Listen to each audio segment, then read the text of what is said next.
Did you know that Charles Dickens wrote A Christmas Carol as a quick way to make a buck? Yeah. He was a dad who needed to make some extra money because he was going to have another kid. And what he did was he went around and looked at all the best sellers in the London era, like Victorian era London.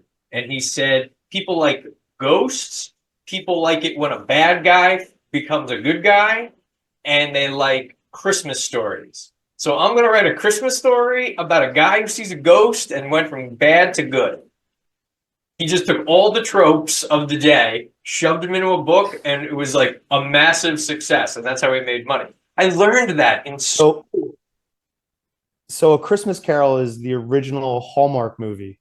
Yes, you're not even exaggerating. That is actually true.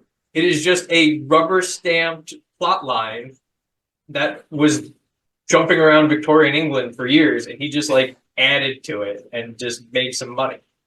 Brilliant. And I just learned that because that's what I had to teach. I taught an English class that day, and we did that whole lesson, and I had to learn that and then teach it Out three of minutes later.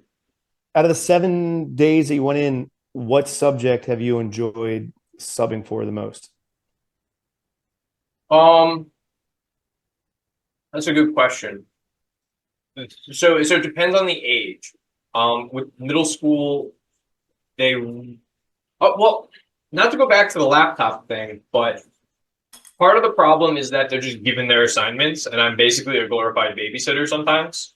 Like I don't actually have to engage because it's all handed to them, which I'll admit was a little bit of a disappointment because I was looking forward to actually like doing various lessons with them. Like not that I was going to be like Robin Williams and they're all going to jump up on their desks at the end. I mean, Captain, my captain. Yeah. I wasn't that naive, but I did like kind of have in my head the romance of it that I would be able to actually go in and teach something and there'd be like hands in the air ready to answer and all that stuff. And it was a little bit of a disappointment that basically I walk in and I'm just like, all right, you have your assignments on your laptop. See you in an hour and 20. I'm just gonna like hang here and just watch you do it. Unfortunately, that's a little of it.